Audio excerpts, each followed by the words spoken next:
Há uma história que me comove sempre. A história de um pregador irlandês, no final do século XVIII, muitos anos atrás. Ele era um pregador reavivamentalista, ia de congregação em congregação, pregando e anunciando o Evangelho de Jesus Cristo. E estava marcado para ele estar numa determinada igreja naquela noite. E a igreja estava lá. Mas o pregador, ele não vinha. Ele estava num quartinho pastoral aqui atrás do púlpito e não vinha para pregar. E a igreja começou a cantar hinos, cantou 1, 2, um longo serviço de cânticos, e o pastor não vinha. E chegou no momento em que os líderes ali, incomodados com a situação, disseram, vai lá atrás, diga para o pastor que está mais do que na hora, ele já está atrasado para vir para cá. E quando aquele irmão foi, ouviu bem suavemente, mas com muita clareza, as seguintes palavras do pregador, ajoelhado.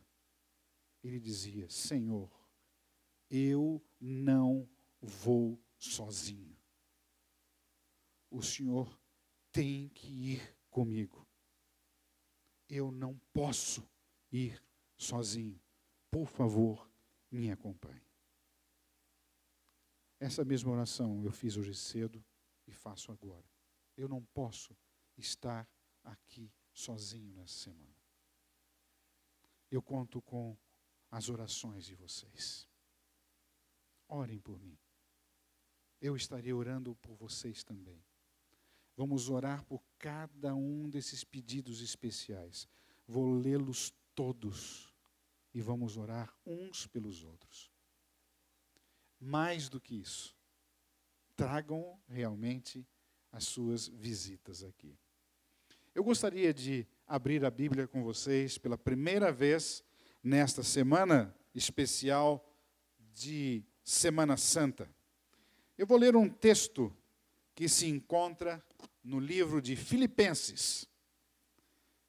Esse texto é um dos textos mais conhecidos da Bíblia.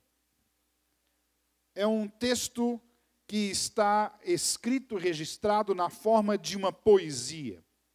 Existem algumas porções da Bíblia, especialmente no Velho Testamento, que são poesias. Livros quase que inteiros são obras poéticas. Eu não estou falando só do livro de Salmos, de Jó, de Provérbios, de Cantares, não. Eu estou falando, por exemplo, do livro de Isaías, que na nossa Bíblia parece que é um texto corrido. Não é, é poesia. Boa parte dos livros que nós chamamos de profetas menores, Ageu, Joel, Amós, são escritos em poesia.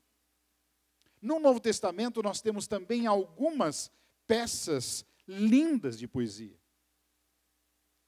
As famosas declarações de Isabel, de Maria, do anjo, quando do nascimento de Jesus.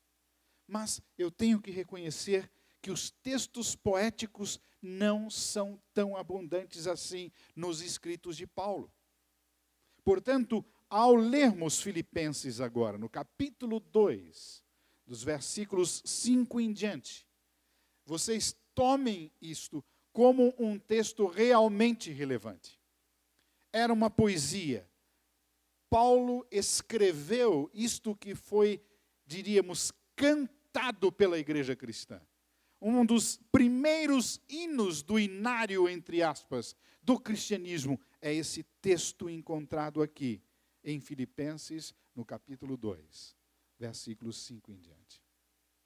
Esse texto é conhecido pelos teólogos como cataratas do amor de Deus. Quantos aqui já tiveram a oportunidade de estarem em Foz do Iguaçu?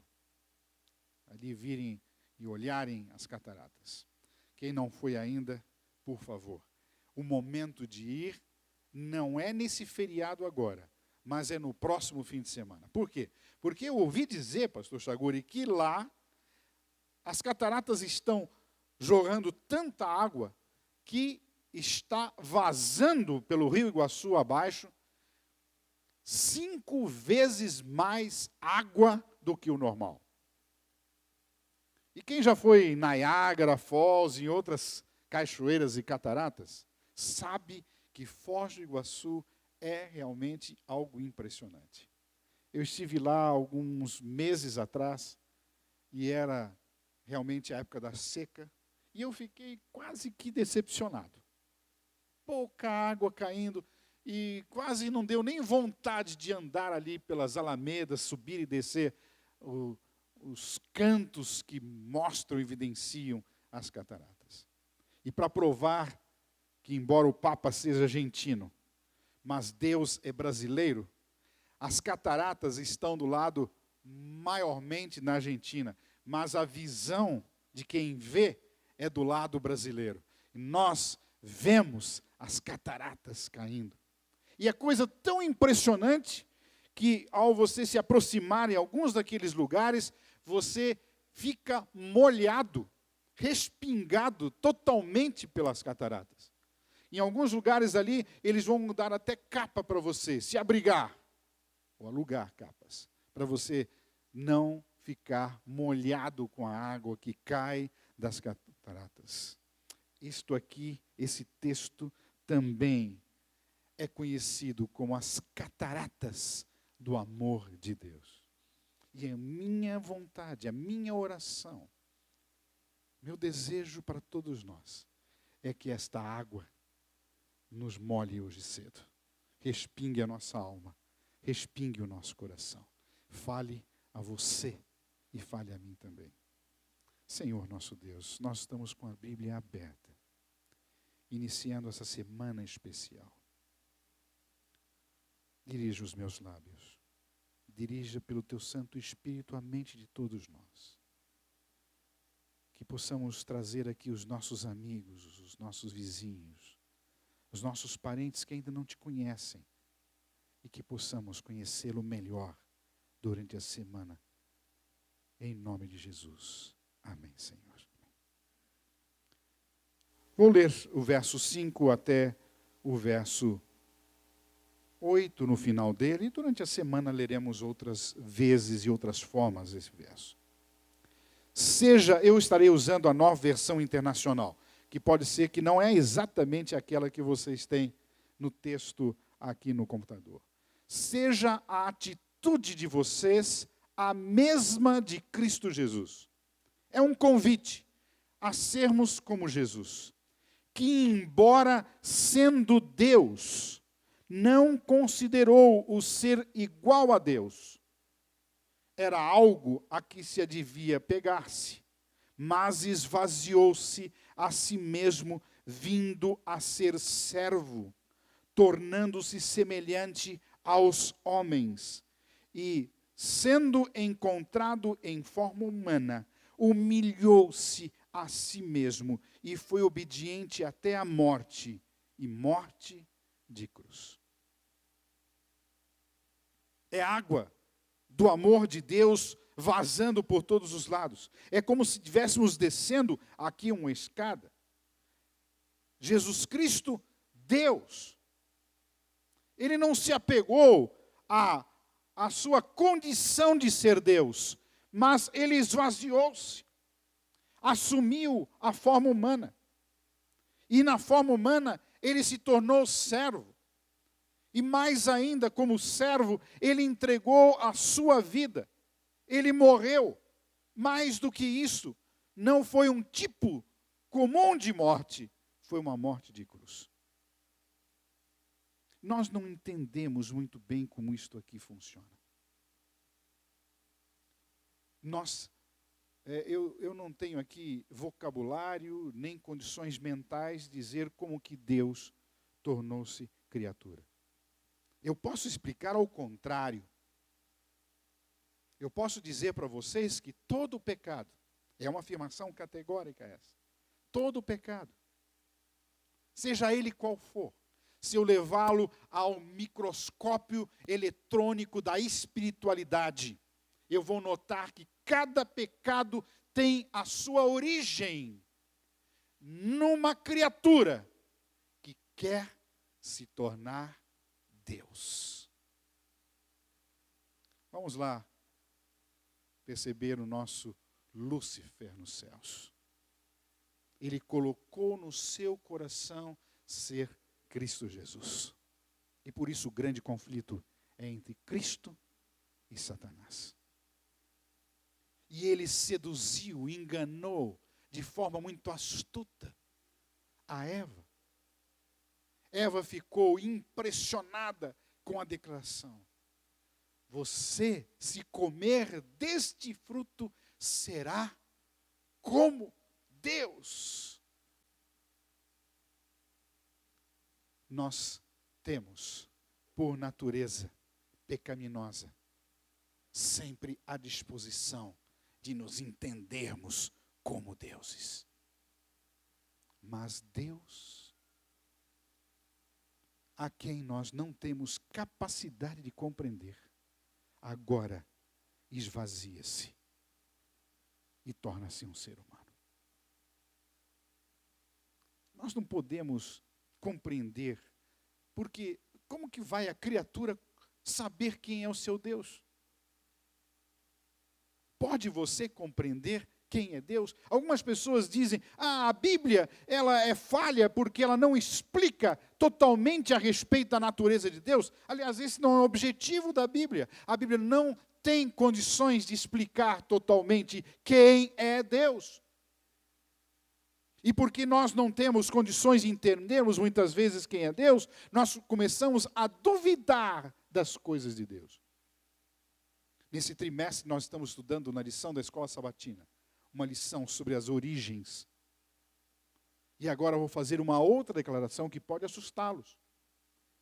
O único movimento religioso de vulto mundial que ainda crê na literalidade do livro de Gênesis e por conseguinte da Bíblia é a Igreja Adventista do Sétimo Dia.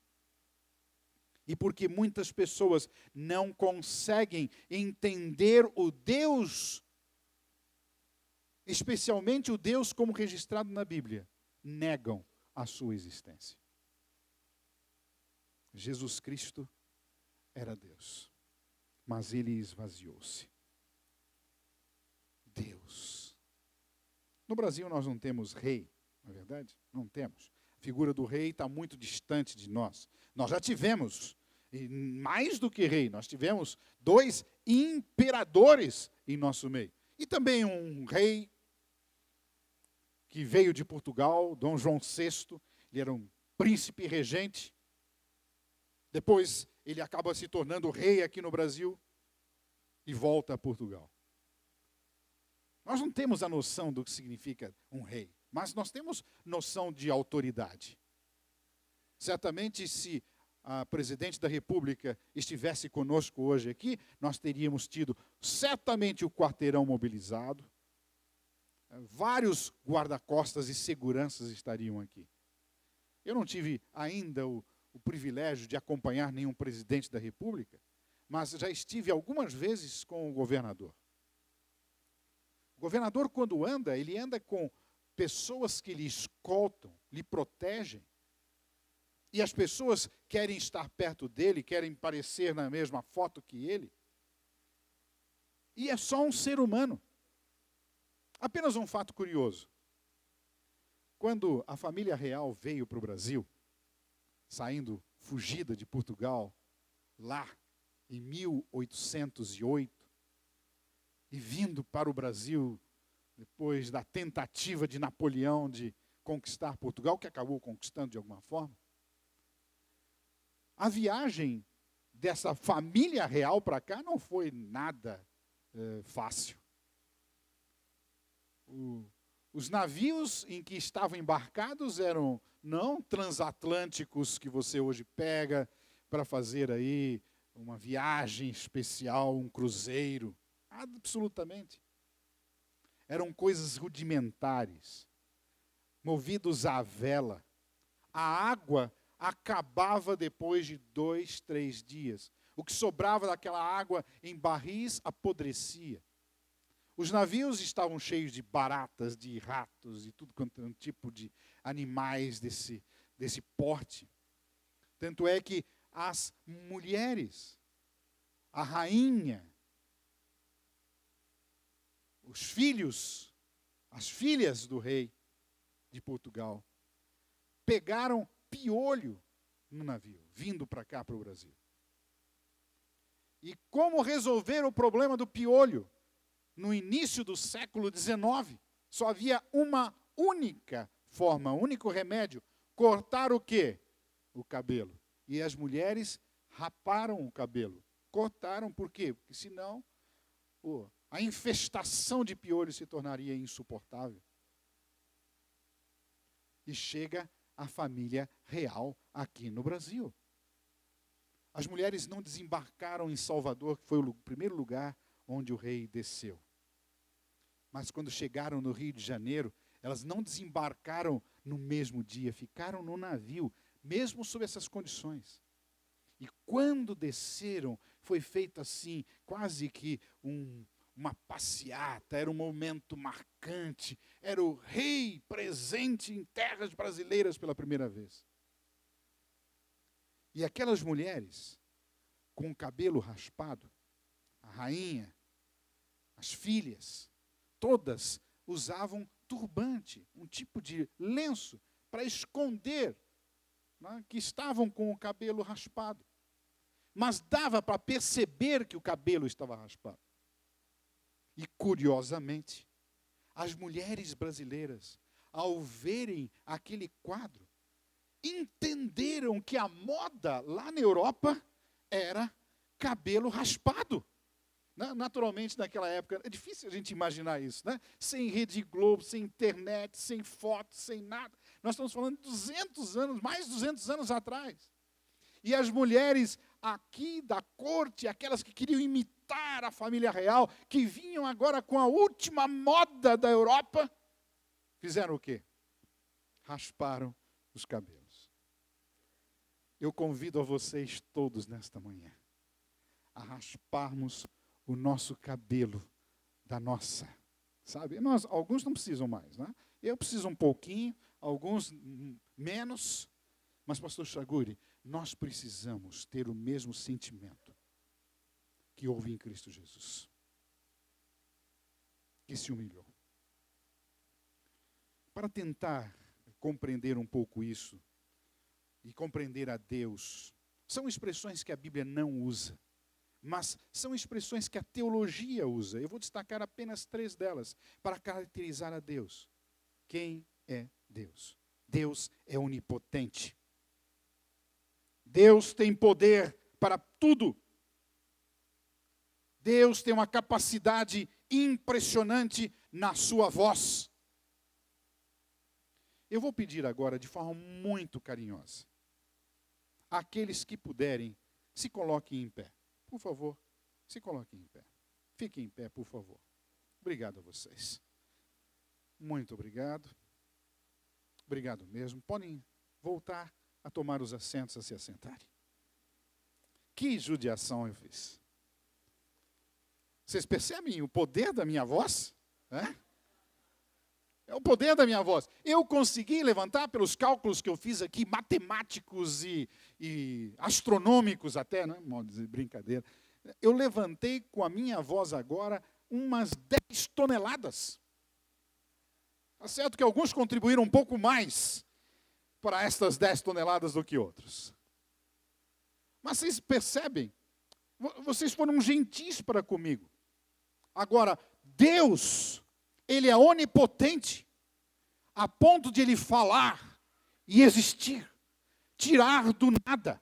E Deus disse, haja, e houve. E quem é esse Deus que falou e tudo foi feito? De acordo com o Evangelho de João, vamos dar uma olhadinha no prólogo, que é um paralelo, um paralelo incrível, porque são as mesmas palavras, as mesmas impressões. Eu leio aqui, no princípio era aquele que é a palavra. Vocês devem estar lendo, no princípio era o quê? O verbo, a palavra. Ele estava com Deus e era Deus. Ele estava com Deus no princípio. Todas as coisas foram feitas por intermédio dele. E sem ele, nada do que existe teria sido feito. É o que diz a Bíblia. Esse é o Jesus Cristo, onipotente. Ele foi a palavra, o verbo. Ele falou e ouve. E tudo o que existe foi feito por intermédio dele, diz a Bíblia. Mas ele esvaziou-se, a ponto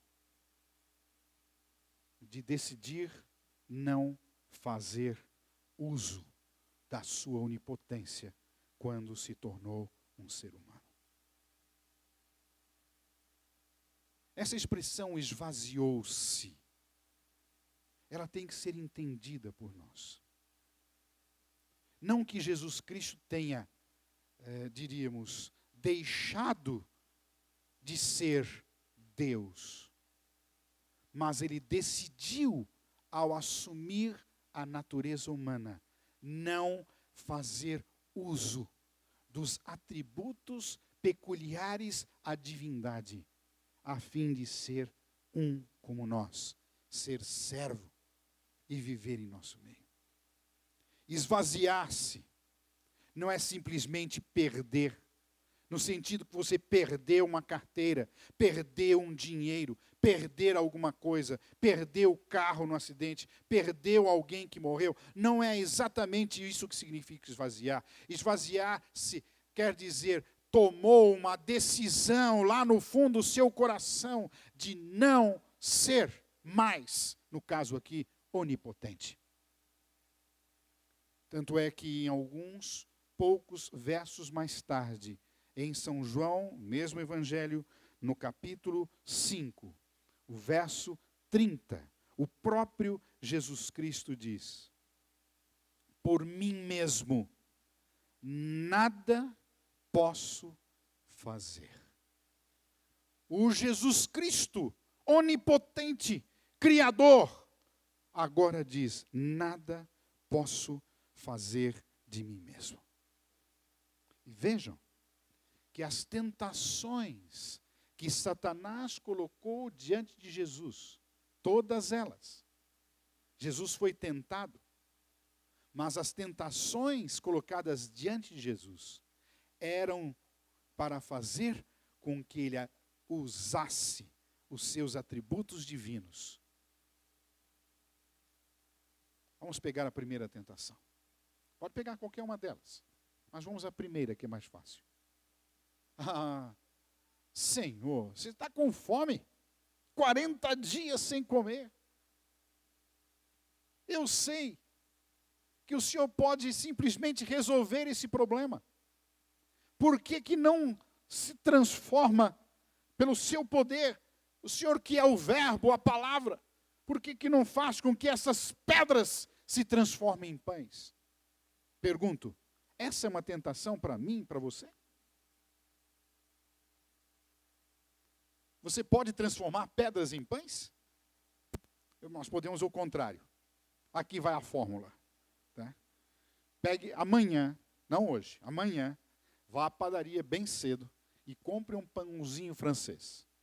Tá? Um só. Coloquem dentro de um saquinho de papel. E coloquem em cima da geladeira. E depois de uma semana você não vai ter mais um pão, vai ter uma pedra. Por quê? Porque nós não temos o poder de transformar pedras em pães, mas Jesus Cristo tinha. E para ele era uma tremenda tentação. Usar o atributo divino do ser onipotente para se satisfazer. Mas Jesus Cristo decidiu não fazer uso disso. Eu tenho aqui um texto de Ellen White que descreve como que ele foi tentado a usar a sua divindade. É um texto do livro Desejo às Nações, que nos ajuda a compreender a tentação de Jesus ali perante o tribunal de Anás e Caifás, pouco antes de ser levado perante o Sinédrio. Diz Ellen White: Cristo sofria vivamente sob maus tratos e insultos, nas mãos dos seres que criara e pelos quais estava fazendo imenso sacrifício, recebeu toda sorte de opróbrios e sofreu proporcionalmente à perfeição de sua santidade e o seu ódio pelo pecado. Seu julgamento por homens que agiam como demônios era-lhe um sacrifício sem fim. Achava-se rodeado por criaturas humanas sob o domínio de Satanás. Isto era-lhe revoltante. E agora vejam como ela conclui esta frase. E sabia que num momento, por uma irradiação súbita do seu divino poder, poderia reduzir a pó os seus cruéis atormentadores. Conclui ela, isto tornava a provação mais dura de sofrer. Jesus Cristo se esvaziou ao assumir a forma humana. E lá na cruz, como uma ovelha que foi levada ao matadouro, apontavam para ele e diziam: tu és Cristo. Se você é Deus, Cristo é Deus, por que não desce da cruz? E essa tentação lhe era cruel, porque ele poderia, sim, descer da cruz. Não era como os ladrões que estavam do lado, manietados, ali presos, sob a ação de uma guarda imperial. Não. Jesus Cristo decidiu tomar a cruz por nós. Ele também era onisciente, mas também se esvaziou, não fez uso desse atributo. Diante de Moisés, ele disse: eu sou o que sou. E ele tinha plena consciência disso. Vejam aqui, ainda no Evangelho de João, capítulo 8, versículo 58. Evangelho de São João 8, 58. Claramente nos diz que Jesus Cristo tinha consciência de quem ele era. Respondeu-lhes Jesus: eu lhes afirmo que antes de Abraão nascer, o quê? Eu sou. E esta frase, ego emi, eu sou, ela está registrada na mente do povo judeu, como aquela frase dita a Moisés: fala, Senhor, qual é o seu nome? Quem és tu? Eu sou. E aqui não há um erro de linguagem, porque categoricamente, se nós lermos esta frase com cuidado, podemos perceber que Jesus poderia ter infringido num erro gramatical, um erro de concordância. Por quê? Ele poderia ter dito assim: eu lhes afirmo que antes que Abraão existisse ou nascesse, eu o quê? Era. Não está falando aqui simplesmente a respeito da pré-existência de Jesus Cristo. Aqui sim está falando da consciência que ele tinha de ser Deus, de ser o eu sou. Ele sabia quem ele era, mas ele decidiu não fazer uso disso. Jesus Cristo não sofreu de amnésia. Alguns anos atrás, uma professora nossa do Newbold College, lá na Inglaterra, foi afligida por uma amnésia. Ainda bem que foi uma amnésia que durou alguns poucos dias apenas. Ela sofreu um acidente e se esqueceu de quem era ela. Mais ainda, das crianças que tinha, o nome. Esqueceu quem era o esposo. Ela não sabia quem ela era. Jesus Cristo não teve amnésia. Ele sabia quem ele era. Ele tinha plena consciência de que era Deus. Mas ele decidiu não fazer uso da sua onisciência. Ellen White declara que as próprias palavras, Deixai as nações, página 58, as próprias palavras ditas por ele a Moisés para Israel foram ensinadas aos joelhos de sua mãe. Aquilo que ele declarara lá a Moisés, que está na Bíblia, ele decidiu não saber e ter Maria com alguém que ensinava. Quando lhe perguntaram, Senhor Deus, diga para nós, qual o dia e a hora que o Senhor vai voltar a esta terra? O que Jesus respondeu? O que ele falou? Será que ele nos enganou? Será que ele disse uma mentira? Ele decidiu não saber, não fazer uso da sua onisciência. Ele simplesmente declarou, Filho do homem, eu não sei, e nem os anjos sabem, apenas quem sabe, o Pai. O Pai sabe. O Pai sabe. Jesus Cristo não podia ver além da cruz. Porque claramente ele exclama, uma frase que vai ecoar essa semana aqui, sem dúvida nenhuma. Quando ele diz, Deus meu, por que me desamparaste? Por que ele declarou isso? Porque ele não via nada além da cruz. Ele decidiu não usar a sua onisciência por amor de cada um de nós. Ele também não era onipresente. Ao assumir a humanidade, ele não podia estar presente em todos os lugares. Ele não perdeu a sua onisciência, assim como não perdeu a sua onipotência, assim como não perdeu a sua onipresença.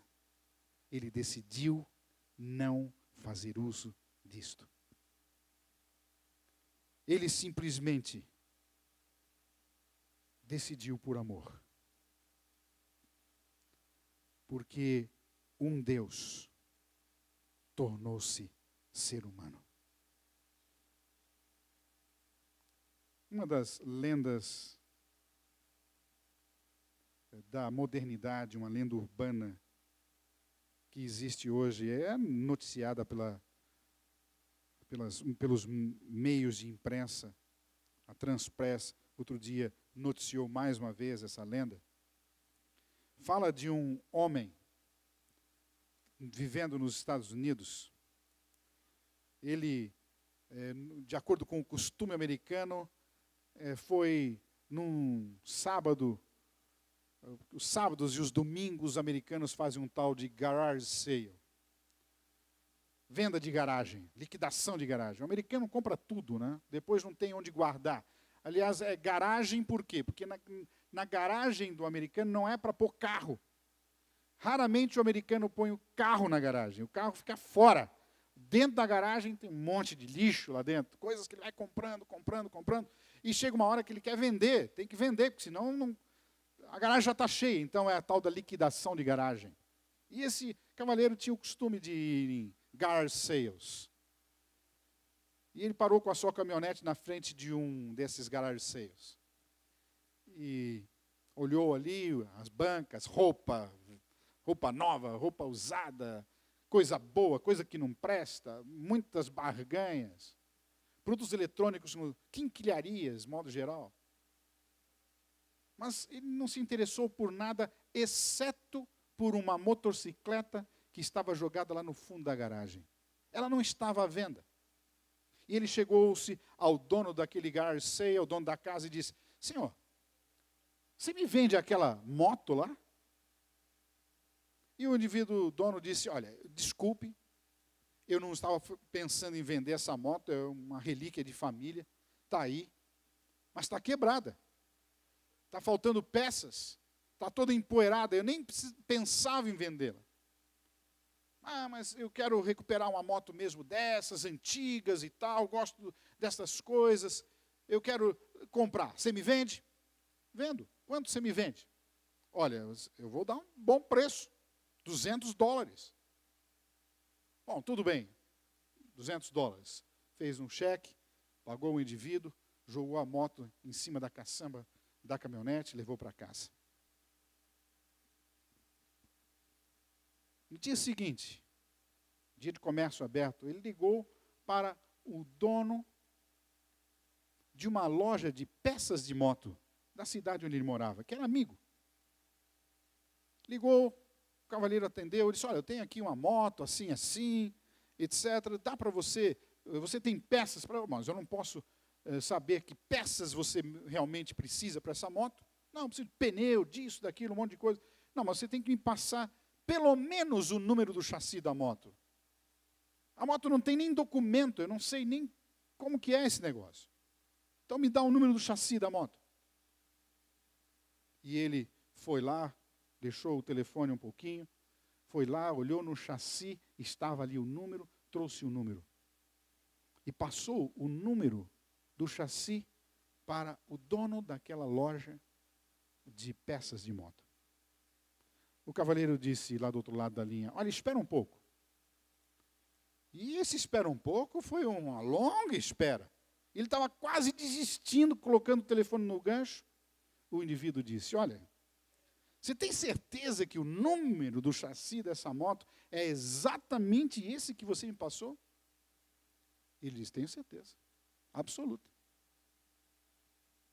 Vamos fazer o seguinte, essa moto está quebrada, né? Você vai gastar um dinheirão com ela. Pois eu vou dar $15 mil por essa moto, do jeito que ela está. Como toda oferta demais, o santo desconfia, aquele indivíduo desconfiou, alguma coisa errada. E ele falou, olha, vou pensar aqui e tal, entendeu? Então, desligou o telefone. $15 mil por uma moto velha, por um número do chassi, uma moto quebrada que nem funcionando estava, que ele teria que colocar um dinheirão para fazer com que ela pegasse de novo. Ele, desconfiado, ligou para a fábrica. E depois de falar com máquina, com isso, com aquilo, finalmente ele falou com um ser humano, da fábrica de motos Harley-Davidson. E simplesmente ele disse, olha, eu tenho uma moto assim, assim, que tem esse número de chassi. O que você poderia fazer para que eu conseguisse peças para esta moto? O indivíduo anotou, e depois de algum tempo de novo de espera, quem assume o telefone diz, eu sou o diretor-geral da Harley-Davidson. E eu gostaria de dizer para você que você tem uma moto especial. Você me passou o número do chassi, mas eu queria que você fosse lá na moto agora, eu vou ficar esperando. Você retirasse o banco, debaixo do banco, registrado no chassi, existe uma marca especial se você tem realmente a moto com esse número. E ele foi lá rapidamente, meio trêmulo, pegou uma chave de boca, tirou rapidamente o banco e lá estava. Voltou ao telefone e disse, sim, lá no chassi está escrito The King, o rei. E aí, o dono, o gerente, melhor, geral da Harley-Davidson disse, caro amigo, eu dou a você, a Harley-Davidson dá a você, nada mais, nada menos, do que $250 mil por essa moto. E explicou. Elvis Presley, ele comprou 3 motos especiais da Harley-Davidson. 2 delas já estão lá no Graceland, no museu, na casa onde morou Elvis Presley. Está lá a moto que pertenceu à filha dele e a moto que ele deu para a esposa dele. Mas a moto de Elvis Presley estava perdida até agora. E eu dou $250 mil, o que equivaleria a comprar 10 motos Harley Davidson novas de modelo sofisticado. E ele disse, eu vou pensar. Para terminar a história, essa moto foi vendida por $1,5 milhão para a Fundação Graceland. E essa moto está lá, na casa onde morou Elvis Presley, totalmente recuperada. Uma moto que não valia absolutamente, quase nada, $200. Mas ela tinha uma marca especial nela. O rei. Eu tenho uma boa notícia a vocês nessa manhã. Não importa quão frágil nós nos sintamos. No coração de cada um de nós existe uma marca.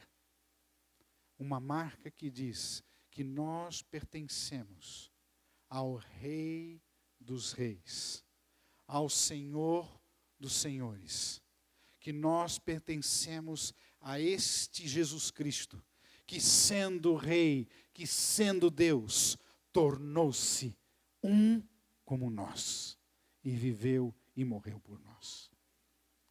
Todos nós temos nosso valor, porque Jesus Cristo esvaziou-se. Sendo Deus, não teve como usurpação, não se ateve a motivo de ser Deus, mas ele se esvaziou, assumindo a nossa forma, colocando uma marca em nosso coração. Que Deus abençoe. Você vale muito, e eu também. Que Deus abençoe.